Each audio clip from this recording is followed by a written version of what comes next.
The DOJ just did a complete flip and said 10-round magazine limits are unconstitutional. That's huge because it could mess with old convictions, drop new cases, and put pressure on states that are still hanging on to those bans. Hello, everyone. This is Sully from Line 45.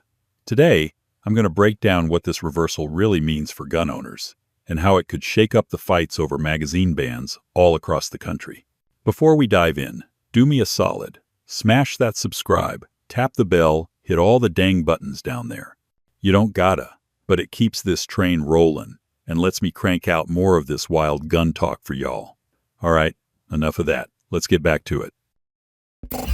The DOJ pulls a 180. The Justice Department just did a full turnaround and said bans on magazines with more than 10 rounds don't hold up under the Second Amendment. That's not coming from some gun rights group or a blogger. That's straight from the DOJ. In D.C., the U.S. Attorney's Office already announced they're not going to charge people just for having a so-called large-capacity mag anymore. That's a big change from how the government used to handle these cases. I dug into the brief myself, and here's what they argued. They said magazines aren't just accessories, they're essential parts of modern firearms. A pistol or rifle doesn't really function as intended without them. And because millions of Americans own magazines that hold more than 10 rounds, they're considered arms in common use, which lines up with what the Supreme Court said back in Heller in 2008. Then you add Bruin from 2022, which requires any restriction to match up with the nation's history and tradition. The DOJ flat out said there's no solid historical backing for a flat 10-round cap. Now, this isn't happening in a vacuum. Washington State's Supreme Court just upheld their magazine ban earlier this year, and other states like California and New Jersey are still enforcing theirs. So you've got state courts saying one thing, and now the DOJ is taking the exact opposite view. That tension is why this shift is such a big deal, and it's why Benson's case in D.C. turned into the flashpoint. The Tyree Benson case. So let's talk about the guy at the center of this whole thing. His name is Tyree Benson, and he got jammed up in D.C. back in 2021. Police caught him with a Glock-style pistol and a magazine that held more than 10 rounds. In D.C., that's illegal. They call it a large-capacity ammunition feeding device, and possession alone can land you a felony charge. Benson's case went to trial in April 2023, and it wasn't even in front of a jury. It was a bench trial, meaning the judge decided everything.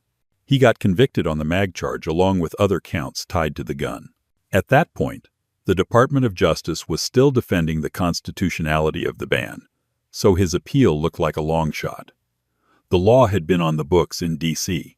since 2009, and courts kept upholding it. But here's where it flipped. When Benson appealed, the DOJ changed its position. Instead of arguing that the 10-round limit was valid, the government came out and said the statute is unconstitutional and that his conviction should be vacated. Think about that for a second. The same office that put him away is now saying the law they used against him doesn't pass the Second Amendment test. That reversal isn't just about Benson. His appeal turned into a launchpad for the DOJ to lay out its new stance. And once that was on the record, it signaled a shift that goes way beyond one man's case. From contraband to constitutionally protected. For the longest time, the government acted like anything over 10 rounds was basically contraband.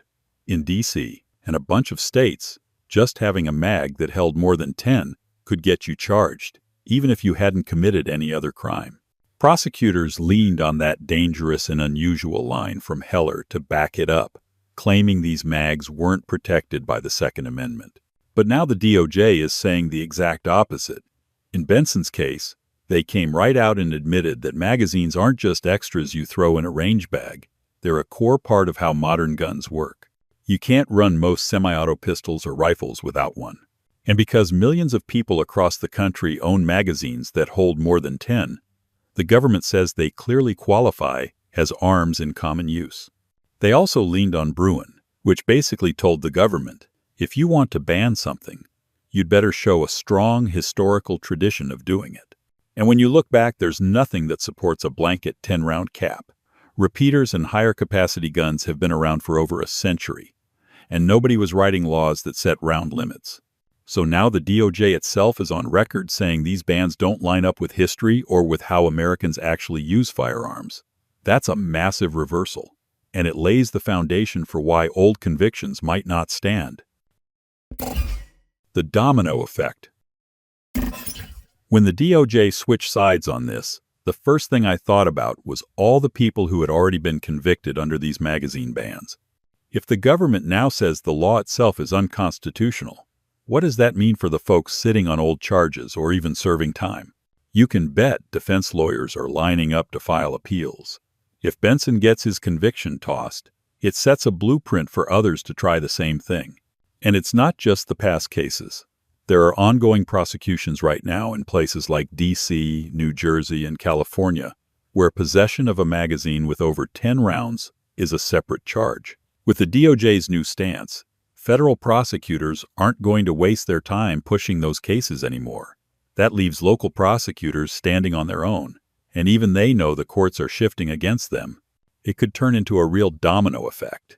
A guy who got hit with a mag charge years ago might suddenly have grounds to challenge it. People with pending cases could see charges dropped. And every time that happens, it weakens the whole argument that these bans can survive Bruin. This isn't me guessing or hyping it up. That's just how the legal system works. When the government itself admits the law doesn't hold up, it's hard to keep locking people up for it. And once the door cracks open, more challenges are going to follow, especially in states still clinging to their bans. The next big clash. Now, the DOJ might be done going after people for magazines with more than 10 rounds, but states like California, New Jersey, Illinois, and Washington are still doubling down on their bans. That means you've got this weird clash brewing. On one hand, the federal government is saying these mags are protected under the Second Amendment. On the other hand, state cops are still taking them, and state prosecutors are still charging people like they're illegal. Look at Washington as an example. In May 2025, their state Supreme Court upheld a ban on selling or making magazines with more than 10 rounds. The court flat out said magazines aren't arms under the state constitution, so they don't get protection. Now, stack that against what the DOJ said in the Benson case, that magazines are essential to how most guns operate and millions of Americans own them. You can't square those two views. And that leaves gun owners in a mess. In D.C., the feds aren't going to bother with you if you've got a 15-round mag. But drive across the country to California, and that same mag could mean a felony. It's exactly the kind of patchwork the Supreme Court is going to have to settle, because you can't have half the country treating mags as contraband while the DOJ calls them protected. That's where this fight is headed next. And with the DOJ switching sides, the challengers just got a big boost. Supreme Court showdown on the horizon. The way this is shaping up, it's only a matter of time before the Supreme Court has to step in. Right now, federal prosecutors have stopped defending 10-round magazine limits, but state courts are still upholding them. That split is exactly what pushes cases up to the high court. You've already got state attorneys general, led by Montana's AG, filing briefs that argue these bans violate both Heller and Bruin. They're asking the court to strike down Washington's law, and they've got support from several other states that see this as a national Second Amendment issue. The timing matters, too. In 2022, Bruin laid down the rule that any modern gun restriction has to be consistent with the nation's history and tradition of regulation. The DOJ is now admitting that no such history exists for limiting how many rounds a firearm can hold. That argument, coming from the federal government itself, gives challengers a lot more weight when they take these bans up the ladder. On the other side, states defending their limits are trying to argue public safety, pointing to mass shootings, and saying high-capacity magazines make them deadlier. But Bruin already made it clear that modern policy arguments don't carry the day. Without a historical analog, those defenses fall short. So what we've got here is a direct collision course, with one side of the government saying these bans are unconstitutional and states clinging to them. The Supreme Court is going to be the final stop. Why this changes the gun rights map. What makes this reversal such a turning point is that it reshapes the entire battlefield over magazine bans. Up until now, the DOJ had always defended these laws in court. They argued that 10-round limits were reasonable restrictions and leaned on public safety. Now, the same agency is saying those bans fail the Second Amendment test. That's a massive shift, because when the federal government changes sides, courts pay attention. The facts are hard to ignore. Estimates put the number of magazines over 10 rounds in civilian hands at well over 100 million. They come standard with some of the most common firearms in the country, from Glock pistols to AR-15 rifles. Under Heller, that qualifies them as arms in common use, which means they fall under direct constitutional protection. And under Bruin, unless a state can point to a deep historical tradition of round limits, and they can't, the ban doesn't stand. For everyday gun owners, this isn't just legal theory. It means prosecutions for simple possession are already being dropped in D.C. It means past convictions can be challenged. And it means state bans in places like California and Washington are sitting on shaky ground. So here's the bottom line. The DOJ didn't just flip its position on paper. It gave challengers the ammunition they needed to bring these fights back to court and possibly up to the Supreme Court. If that happens, 10-round limits may not just be weakened. They could be gone nationwide.